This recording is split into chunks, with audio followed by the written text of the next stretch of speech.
Good morning, good evening, or good night, and welcome to your latest Nottingham Forest news.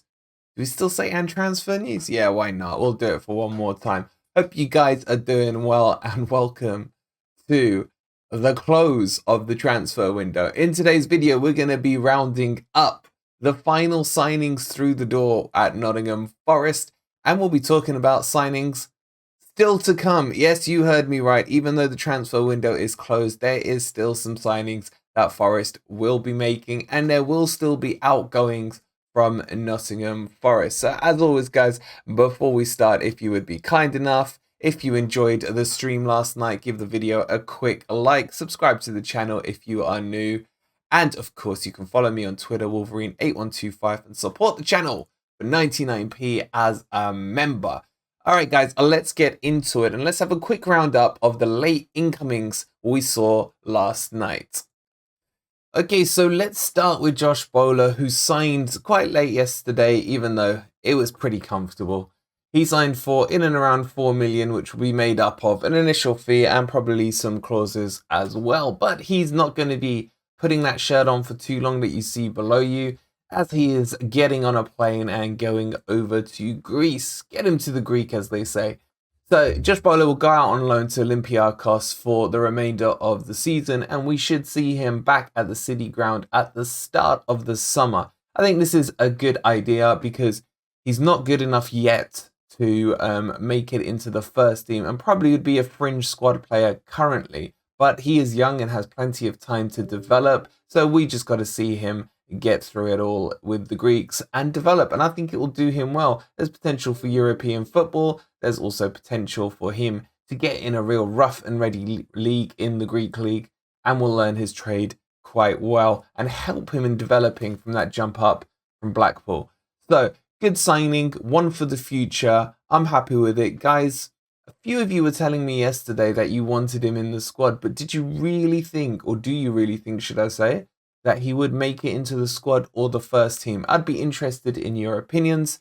Let me know, as always, down below. Okay, so we needed defenders, and defenders we got yesterday. Obviously, we went through Willy Bolly, so I'm not going to repeat it. If you guys haven't seen it, check the video out from yesterday. But the second signing that we did get that I'm more interested in than Bolly was Bade, because he is young, he is strong, he has a little bit of pace about him. But does he start in the Forest team? I'm not quite convinced yet, and I think this may be looking forward rather than looking at the current team. So it'll be interesting to see what Cooper does with him. There was a lot of we ain't getting him, we are getting him back and forth, as always at the close of a window. But Rennes were able to sign in a player called Woo, which was able to then trigger this transfer to go through. So I'm very pleased with this one. I'm still a little bit, still wanted LaCroix, but it is what it is. Look, overall, no Forest fan can complain about the window. At the start of the window, let me know how many players you would have been happy coming through the door at Nottingham Forest. I would have been happy with about 5 to 6.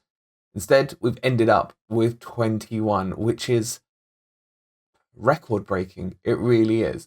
But now, as all the media says, let's see how they gel together.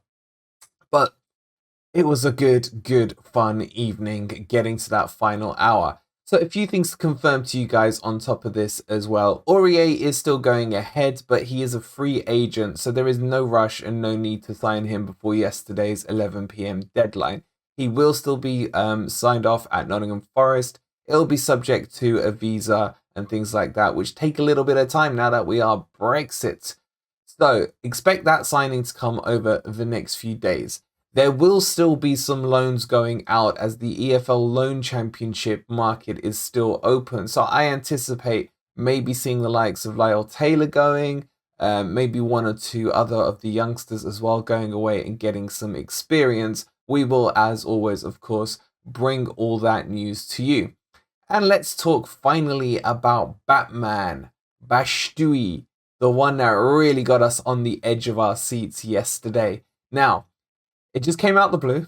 As I said to you in a video yesterday, I just had a feeling there was going to be one more left field signing that Forest would attempt to do. And Michy Batshuayi was the one they went for. and it was this close to being done. In essence, it started off as a loan deal, and then what happened was Forest decided, Chelsea wanted to cut their losses on him, should I say, and were looking to terminate his contract and hand him over to Forest completely free of charge. However, the termination did not happen in time for the 11 p.m. deadline, which means that this deal is now dead in the water. Excuse me. A lot of people have been asking me, well, what if Chelsea just do it anyway and then we pick him up Aurier style on a free transfer outside of the 11 p.m. deadline? The answer to that is, as far as I'm aware, you cannot terminate the contract after the 11 p.m. deadline. Well, you can, but what it means is he wouldn't become a free agent until the next window, which of course will be January. Now, with that happening there, it would mean that Michy Batshuayi would end up being in limbo, so to speak. So he would have been terminated from Chelsea, but without the ability to go to a new home until January. So an interesting one, to say the least. Maybe Forest will go and pick him back up in January. We don't know yet. We don't know where our priorities will lie by that time. But what an interesting evening it was. It really did come down to the wire, and it was very close, and we nearly did get him done and dusted through that. Outside of that, the Azure one that we mentioned to you yesterday, that didn't happen at all. But outside of that, I'm pretty sure everyone we covered from the final shortlist pretty much made it over the line, which just shows you how quick Forest do their business and what a good team we have behind the scenes. And of course, if you do like the team we have behind the scenes, don't forget, guys, give the video a quick like, a little mid-vid plug there for you guys, and subscribe if you are new. So what we're going to do a full review of every single signing we made, and we're going to tier them up as well. But we won't be doing that today. We'll probably be doing that after the Bournemouth game. So I'll be talking about not necessarily how good or bad they've performed on the pitch. At the end of the day, some of them haven't even got onto the pitch yet. But what we'll be looking at is my opinion on who the elite tier signings are, who the good signings are, and who the ones that I was a bit like, meh, about. I want to finish this video by just ranking the overall transfer window. And I would give this transfer window a solid 8 out of 10. Let me know down below if you agree, disagree, or what your number out of 10 would be. Reason I give it an 8 and not a 10 out of 10 is, one, for some greedy reasons, because I would have loved to have seen the likes of Aouar and Gakpo added to really add more statement signings to the statements that we already brought in. But more so, it was along the defensive side. I think most Forest fans would agree with me that at the start of the window, the defence, when you looked at it on paper, looked fairly solid, and we were quite happy with the likes of Worrell, McKenna, Cook, Niakata, etc. As the window progressed and we bolstered and strengthened the midfield and the attacks, for me, it just started to look top heavy, and I would have liked to have seen a few more defenders coming in. Yes, we got Bolly. Yes, we got Bade.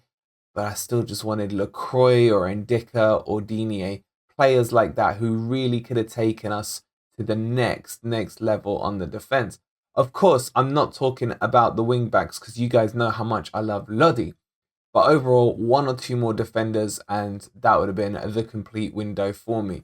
Do let me know what your ratings are below. Like I said, we will go more in depth into it in a video in a couple of days. That's going to be fun to do. Maybe we'll do it as a live stream if you guys want, and we can debate and discuss our way through it all.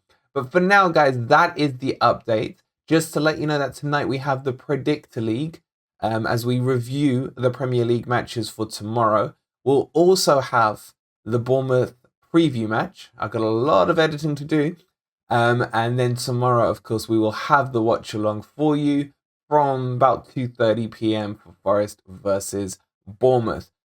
The content won't stop. There'll be plenty more coming in, so please do make sure that you're subscribed to the channel so you don't miss any of it. If you would like to support us in our quest to raise the Nottingham Forest profile on YouTube, you can always become a member for 99p. It really does help support the channel, or give the video a super thanks if you'd be kind enough. Until then, guys, and until our Bournemouth prediction video, thank you for watching. We'll catch you in a couple of hours. And come on, you Reds.